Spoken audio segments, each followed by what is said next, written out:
నియోజకవర్గాల పునర్విభజనపై రాజకీయ పార్టీలకు బట్టి జానారెడ్డి లేఖ రాశారు. అఖిలపక్ష సమావేశం నిర్వహించి చర్చిద్దామని రాజకీయ పార్టీలకు లేఖ రాశారు. కేబినెట్లో తీసుకున్న నిర్ణయం ప్రకారం నియోజకవర్గాల పునర్విభజనపై అఖిలపక్ష పార్టీల సమావేశం నిర్వహించాలని ప్రభుత్వం నిర్ణయించింది.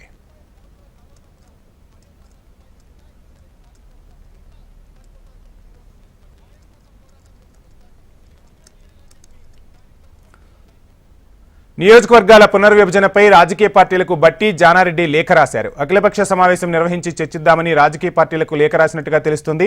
ఇదే అంశానికి సంబంధించి ఫుల్ డీటెయిల్స్ మా రీజనల్ కోఆర్డినేటర్ అశోక్ అందిస్తారు. అశోక్. వంశీ, మనం చూస్తున్నాం ఏదైతే నియోజకవర్గాల పునర్విభజనకు సంబంధించి ప్రధానంగా సౌత్ ఇండియాలో ఈ ఇష్యూ పెద్ద ఎత్తున నడుస్తుంది. దీనికి సంబంధించి తెలంగాణలో కూడా గత కేబినెట్ లో కూడా ఏదైతే కేబినెట్ లో ఆమోదం తెలిపారు. నియోజకవర్గాల పునర్విభజనకు సంబంధించి అఖిలపక్షం ఏర్పాటు చేయాలని చెప్పేసి దీనికి సంబంధించి టీమ్ లీడర్ గా ఏదైతే డిప్యూటీ సీఎం బట్టి విక్రమార్కను జానారెడ్డి, కాంగ్రెస్ పార్టీ సీనియర్ నేతగా ఉన్నటువంటి జానారెడ్డి ఇద్దరిని కూడా నియమిస్తున్న ఇద్దరు ఆధ్వర్యంలో అఖిలపక్ష సమావేశం జరుగుతుందని చెప్పేసి స్వయంగా కేబినెట్ తెలిపింది. ఈ నేపథ్యంలోనే ఇవాళ డిప్యూటీ సీఎం బట్టి విక్రమార్క, జానారెడ్డి ఇద్దరు కూడా అన్ని రాజకీయ పార్టీలకు ఒక లేఖ రాశారు. ఏదైతే నియోజకవర్గాల పునర్విభజన వల్ల రాష్ట్రంలో జరిగేటువంటి ప్రమాదానికి సంబంధించి ఖచ్చితంగా అన్యాయం జరగబోతుంది తెలంగాణకు. ఈ నేపథ్యంలోనే పార్టీలకు సంబంధించినటువంటి అభిప్రాయాన్ని తీసుకొని అఖిలపక్షం అంతా కూడా ఢిల్లీకి వెళ్లాలన్నటువంటి నిర్ణయం నేపథ్యంలోనే ప్రస్తుతం ఈ లేఖ రాశారు. మనం ప్రస్తుతం ప్రధానంగా చూస్తున్నాం, ఈ లేఖ రాసిన తర్వాత త్వరలోనే ఏదైతే పార్టీల నుంచి వచ్చేటువంటి అభిప్రాయాలకు సంబంధించి తీసుకొని అఖిలపక్ష సమావేశాన్ని త్వరలో నిర్వహించేందుకు తేదీ సమయం కూడా తెలుపుతామని చెప్పేసి ఇద్దరు నేతలు చెప్పారు. సో మొత్తంగా చూసినట్లయితే సీఎం రేవంత్ రెడ్డి కూడా పదే పదే చెప్తున్నారు. దానికి అనుగుణంగానే కేబినెట్ లో దీనికి సంబంధించినటువంటి నిర్ణయం జరిగింది. నిర్ణయంలో భాగంగానే డిప్యూటీ సీఎం బట్టి విక్రమార్కను, సీనియర్ నేత జానారెడ్డిని ఈ కమిటీకి సభ్యులుగా నియమించారు. వీరిద్దరు ఆధ్వర్యంలోనే అయితే ప్రధాన సమస్యగా తయారు కాబోతున్నటువంటి ఈ నియోజకవర్గాల పునర్విభజన సంబంధించి కీలక సమావేశం త్వరలో జరగనుంది. వంశీ. అశోక్, చూస్తున్నాం డీలిమిటేషన్ కి సంబంధించి ఒకవైపు తెలంగాణ రాష్ట్రంలోనే కాదు దక్షిణాది మొత్తం కూడా ఇది ఒక నివురుగప్పిన నిప్పుల ఉద్యమం రగిలే అవకాశాలు కనిపిస్తున్నాయి. ఈ నేపథ్యంలోనే ఇటీవల తమిళనాడు సీఎం స్టాలిన్ కూడా ఒక అఖిలపక్ష సమావేశానికి పిలుపునిస్తూ సీఎంలకు లేఖ రాశారు. సో తర్వాత అంటే తెలంగాణలో సమావేశం తర్వాత స్టాలిన్ ని వీరేమైనా సంప్రదించే అవకాశం ఉంటుందా? దీనికి సంబంధించి ఏమైనా అప్డేట్స్ అందుతున్నాయా?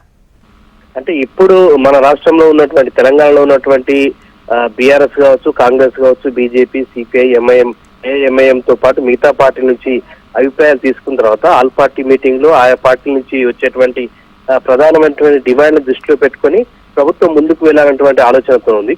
ఈ నేపథ్యంలోనే తమిళనాడు నుంచి వచ్చినటువంటి లేఖకు సంబంధించి కూడా కేబినెట్ సమావేశం అనంతరం పొంగులేటి శ్రీనివాసరెడ్డి మాట్లాడారు. ప్రస్తుతం అయితే తెలంగాణ రాష్ట్రం సంబంధించినటువంటి పార్టీలన్నీ కూడా ఈ పునర్విభజనకు సంబంధించి ఒక ఏకాభిప్రాయానికి వచ్చిన తర్వాతనే తమ ప్రభుత్వం ఒక నిర్ణయం తీసుకుంటుంది. ఆ నేపథ్యంలోనే కమిటీ వేసాం. ఆ కమిటీలో ఉన్నటువంటి డిప్యూటీ సీఎం బట్టి విక్రమార్క అలాగే సీనియర్ నేత జానారెడ్డి ఇద్దరు కూడా పార్టీల నుంచి అభిప్రాయాలు తీసుకుని ఒక కీలకమైన నిర్ణయం తీసుకున్న తర్వాతనే మొత్తం తమిళనాడు ప్రభుత్వంతో కూడా తర్వాత అంటే దక్షిణాది రాష్ట్రాలతో కూడా ఈ విషయంలో ఏకమవుతున్నటువంటి సందర్భంలో వారితో కలిసే అవకాశం ఉంది. కానీ ఇక్కడ మనం స్పష్టంగా చూడొచ్చు, కేంద్రంలో ఉన్నటువంటి ఎన్డీఏ ప్రభుత్వం ఏదైతే నియోజకవర్గాల పునర్విభజన సంబంధించి నిర్ణయం తీసుకోబోతుంది అన్నటువంటి నేపథ్యంలో సౌత్ ఇండియా, నార్త్ ఇండియాగా ఈ ఇష్యూ నడుస్తుంది. సో ఇప్పుడు బీజేపీ పార్టీ కూడా అఖిలపక్ష సమావేశానికి వస్తుందా రాదా, వస్తే ఒకవేళ ఎటువంటి అభిప్రాయానికి ఉన్నటువంటి ప్రజాప్రతినిధులు కానీ ఆ పార్టీ నుంచి కానీ ఎటువంటి విధానాన్ని అవలంబించబోతున్నారు, ఆ తర్వాత కాంగ్రెస్ పార్టీగా ప్రభుత్వం ఎటువంటి నిర్ణయం తీసుకోబోతుంది, దాని తర్వాతనే పూర్తి నిర్ణయం తీసుకుని అఖిలపక్షం నుంచి ఒక ప్రధానమైన ఎజెండాతో ముందుకు వెళ్ళాలని చెప్పేసి ప్రభుత్వం భావిస్తున్నట్టుగా తెలుస్తుంది. వంశీ. మనకు అశోక్, నిన్న కమ్యూనిస్టు నేత నారాయణ కూడా కొన్ని కీలక వ్యాఖ్యలు చేశారు. డీలిమిటేషన్ అనేది తప్పక రాష్ట్రాలపై రుద్దితే రెండు అంటే దక్షిణాది, ఉత్తరాదిగా దేశం విడిపోయే ప్రమాదం ఉందని కూడా వ్యాఖ్యలు చేశారు. ఈ వ్యాఖ్యలను ఎలా చూడాలంటారు?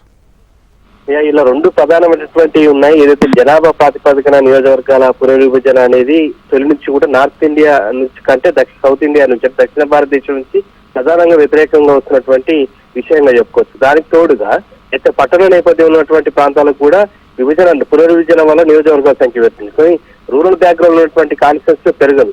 సో ఇవన్నీ వేరియేషన్స్ ఉన్నాయి కనుక ఇటు సిపిఐ కావచ్చు, అలాగే కాంగ్రెస్ పార్టీ కావచ్చు, బీఆర్ఎస్ కావచ్చు, ఇతర పార్టీలు కూడా కొంత వ్యతిరేకంగా ఉన్నట్లుగా కనిపిస్తుంది. కానీ ప్రధానంగా ఈ అంశం పైన కేబినెట్ లో తీర్మానం చేసి ఈ అంశంపైనే ఒక కమిటీని ఏర్పాటు చేసి ఆ కమిటీలో డిప్యూటీ సీఎం ను అలాగే జానారెడ్డిని కమిటీ సభ్యులుగా పేర్కొని అఖిలపక్ష సమావేశం పిలిచిన తర్వాత దీనిపై పూర్తిగా క్లారిటీ వస్తుంది. కానీ ప్రస్తుతానికి అయితే తమ అభిప్రాయాలను తమ ప్రజాభిప్రాయాలు తమ సలహా సూచనలు తెలపడానికే ప్రస్తుతం అయితే ఇవాళ బహిరంగంగా అన్ని పార్టీలకు లేఖ రాశారు.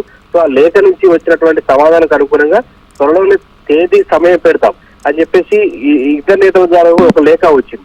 సో మనం చూస్తున్నాం సిపిఐ నారాయణ చేసినటువంటి వ్యాఖ్యలు కావచ్చు, ఇతర నేతలు చేసినటువంటి వ్యాఖ్యలు కావచ్చు, మొత్తంగా ఈ ఇష్యూకి సంబంధించి గత 10-15 రోజులు అయితే తెలంగాణలో కూడా తీవ్రమైనటువంటి చర్చ నడుస్తుంది. ప్రధానంగా పునర్విభజన వల్ల పట్టణీకరణ ప్రాంతంలో ఎక్కువ న్యాయం జరుగుతుంది, రూరల్ ప్రాంతంలో ఎక్కువ న్యాయం జరుగుతుంది. దానికి తోడు నార్త్ ఇండియాకు సౌత్ ఇండియాకు చాలా తేడా ఉంటుంది కనుక దీనిపై ఖచ్చితమైనటువంటి విధానంతో ముందుకు పోతేనే సపోర్ట్ చేయాలి, లేదంటే వెనక్కి ఉండాలని చెప్పేసి నిర్ణయం అయితే మనకు కనిపిస్తుంది. సో మొత్తంగా చూసినట్టే ఆల్ పార్టీ మీటింగ్ తర్వాతనే భవిష్యత్ కార్యాచరణకు సంబంధించి అయితే ప్రభుత్వం ముందడుగు వేసే అవకాశం అయితే మనకు కనిపిస్తుంది. Vamsi, thank you Ashok.